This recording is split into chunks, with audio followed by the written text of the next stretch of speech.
Hey everyone, welcome back to our channel econ and light में आप सबका स्वागत है।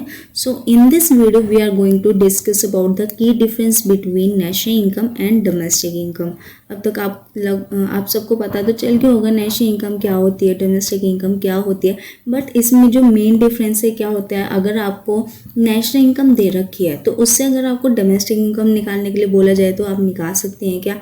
अगर डोमेस्टिक दे रखी है उससे नेशनल इनकम निकालनी हो तो निकाल सकते हैं क्या। तो इसको आप कैसे कर सकते हो, अगर आपको डिफरेंस पता होगा इन दोनों के बीच का तो आप एक की मदद से दूसरे को आप निकाल सकते हो। ठीक है, इनका डिफरेंस जानने से पहले थोड़ा सा इसका ओवरव्यू ले लेते हैं कि नेशनल इनकम क्या होती है और डोमेस्टिक इनकम क्या होती है।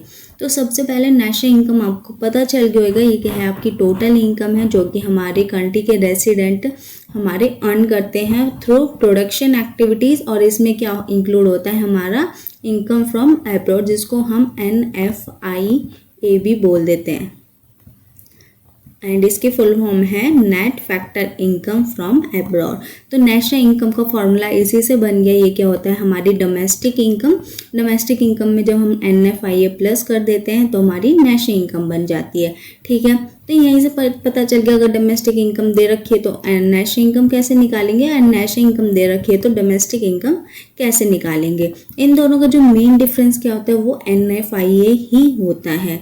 ठीक है, बट इसको अगर हम प्रैक्टिकल वे से करें, बट अगर थ्योरेटिकल वे से करें तो थोड़े से और की डिफरेंसेस होते हैं जो आपके इंपॉर्टेंट हो जाते हैं जानने, क्योंकि 2 मार्क्स में पूछा जा सकता है कि नेशनल इनकम और डोमेस्टिक इनकम में फिर क्या फ़र्क है। तो खाली आप NFIA ही नहीं लिख के आएंगे, इसके आगे के फीचर्स भी लिख के आएंगे।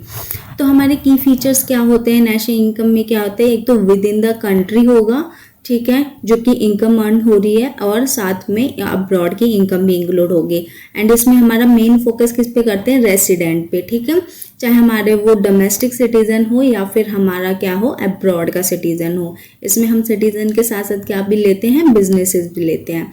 ठीक है, एंड हम नेशनल इनकम में मोस्टली क्या कैलकुलेट करते हैं, जब भी हमें नेशनल इनकम की बात करी जाए तो हमारे माइंड में क्या आना चाहिए कि हमें ग्रॉस नेशनल प्रोडक्ट निकालना है या फिर नेट नेशनल प्रोडक्ट निकालना है। ठीक है, एग्जाम्पल की मदद से समझते हैं। अगर एक कंपनी या फिर किसी इंडिया का सिटीजन है या फिर वो कंपनी कुछ भी लगा सकते हो, उसके अगर डोमेस्टिकली उसने 50 ट्रिलियन का इनकम जनरेट कर रही है इंडिया के अंदर, और 5 ट्रिलियन जो है फॉरेन कंट्री में इन्वेस्ट करके उसने अर्न करी है। ठीक है, तो नेशनल इनकम क्या होगी हमारे इंडिया की, वो होगी डोमेस्टिक इनकम जो कि हमारी 50 ट्रिलियन है, और साथ में हमारी NFIA that is net factor income from abroad. तो इन दोनों को जब हम प्लस कर देंगे तो हमारी क्या निकल जाएगी, ये निकलेगी हमारी नेशनल इनकम, और इसको हम या तो कहेंगे GNP के अलावा NNP। ठीक है, तो जी से हम नेट, G4 होता है हमारा ग्रॉस और N4 होता है नेट। सो ग्रॉस से नेट कब होता है ये हम नेक्स्ट लेक्चर में समझेंगे। आज हम सिर्फ नेशनल इनकम और डोमेस्टिक इनकम के बारे में देख रहे हैं। फिर ये आपका नेशनल इनकम का कॉन्सेप्ट था, ये हमने बहुत डिटेल में ऑलरेडी कर रखा है, सिर्फ इसलिए ओवरव्यू ले रहे हैं। फिर आ जाते हैं हमारे डोमेस्टिक प्रोडक्ट ले लीजिए या फिर डोमेस्टिक इनकम ले लीजिए, दोनों ही आपके क्या है, सिमिलर कॉन्सेप्ट है। ठीक है, तो ये क्या है, टोटल इनकम जो कि जनरेट हुई है विद इन अ कंट्री। ठीक है, डोमेस्टिक टेरिटरी के अंदर। अब डोमेस्टिक टेरिटरी में क्या इंक्लूड होता है एंड क्या इंक्लूड नहीं होता है, ये भी आपके लिए इम्पॉर्टेंट हो जाता है, एंड इसकी वीडियो ऑलरेडी बनी हुई है, मैं एक बार आपको यहाँ से दिखा देती हूँ, थोड़ा सा ओवरव्यू दे देती हूँ किस टाइप का हमने वहाँ पे कवर करा था, जिससे आप उसको जाके एक बार देख सकें। ठीक है, ये हमारा फ्लो आ गया, इकोनॉमिक टेरिटरी आ गई है, ये हमारा आ गया है domestic territory see, this is domestic territory. ठीक है, फिर क्या कन्फ्यूजन होती है, हमने इसमें ये कवर करा था। फिर इसके क्या कंपोनेंट्स है, मतलब कि क्या इंक्लूड होगा। ठीक है, एंड इसमें कुछ CBSE से रिलेटेड क्वेश्चन भी करे थे, तो इसको जाके आपको देखना है। ठीक है, फिर आपको पता चलेगा कि डोमेस्टिक इनकम में क्या इंक्लूड होता है। जिनको पता है ऑलरेडी वो इसको स्किप भी कर सकते हैं। ठीक है, फिर हम अपने बैक टू आते हैं डोमेस्टिक इनकम पे।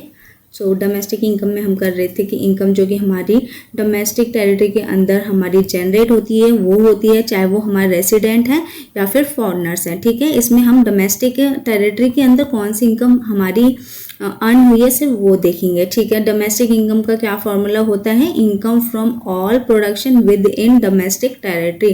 डोमेस्टिक टेरिटरी के अंदर जितनी भी इनकम हुई अगर उनको हम सम अप कर दे तो ये हमारी डोमेस्टिक इनकम हो जाती है। इसका फीचर क्या है, ये इनकम होती है अर्न इनसाइड द कंट्री, ठीक है, चाहे लोकल या फिर फॉरेनर्स के द्वारा हो।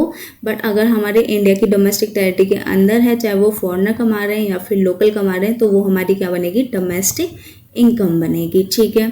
एंड इस पे फोकस किस पे करा जाता है, इसमें हमारा डोमेस्टिक टेरिटरी पे करा जाता है। और इसमें हम क्या इंक्लूड करते हैं, इसमें ग्रॉस डोमेस्टिक प्रोडक्ट इंक्लूड करेंगे या फिर नेट डोमेस्टिक प्रोडक्ट हम यहाँ पे कैलकुलेट करेंगे। इसमें एग्जांपल देखते हैं, ठीक है। If India's domestic territory produce goods worth 50 trillion that becomes India's domestic income. अगर टेरिटरी के अंदर आपकी इनकम 50 ट्रिलियन हुई है तो जो डोमेस्टिक इनकम होगी वो भी आपकी 50 ट्रिलियन ही होगी, चाहे वो फॉरेन बिजनेस में कंट्रीब्यूट हुई है या फिर नहीं हुई। अब इसका डिफरेंस समझ लेते हैं, ठीक है, फटाफट। तो हमने देखा था नेशनल इनकम का क्या स्लोप है, इसमें हमारी फॉरेन अर्निंग भी इंक्लूड होगी और इसमें only consider income with in domestic territory. Domestic territory के अंदर जो भी इनकम हमारी अर्न हो रही है वो ही इंक्लूड होगी, चाहे वो फॉरेनर्स कमा रहे हैं या फिर हमारे लोकल पीपल कमा रहे हैं, ठीक है।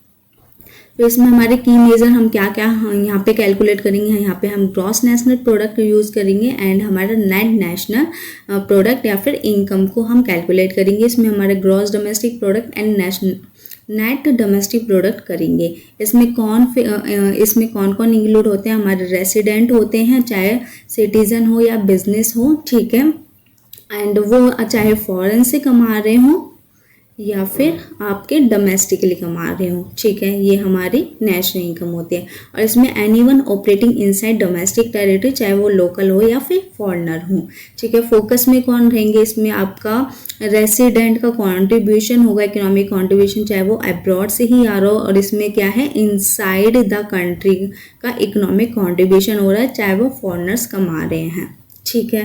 तो आई थिंक ये आपका क्लियरिटी यहाँ से होगी कि नेशनल इनकम में क्या इंक्लूड होगा एंड आपको डोमेस्टिक इनकम को जब आप कैलकुलेट करना है तो आपको किस चीज़ों पे फोकस करना है। आई होप आपको ये क्लियरिटी मिल गई होगी एंड अगर वीडियो अच्छी लगी हो तो लाइक करिए, चैनल को सब्सक्राइब करें। आज के लिए इतना ही है एंड कोई भी डाउट है तो कमेंट कर सकते हैं। एंड नेक्स्ट आपका क्या हम करेंगे, हम बात करेंगे NFIA के बारे में कि NFIA क्या है, अगर NFIA पॉजिटिव है, नेगेटिव है या फिर ज़ीरो है तो इसका क्या असर पड़ेगा आपकी नेशनल इनकम पे या फिर डोमेस्टिक इनकम पे। तो इस कॉन्सेप्ट को हम नेक्स्ट वीडियो में ज़रूर आपका कवर करेंगे। तो अगर आपको ये वीडियो देखनी है तो चैनल को सब्सक्राइब कर लीजिए एंड बेल आइकन भी दबा दीजिएगा। मिलते हैं नेक्स्ट वीडियो में, आज के लिए इतना ही। Okay, thank you, bye bye.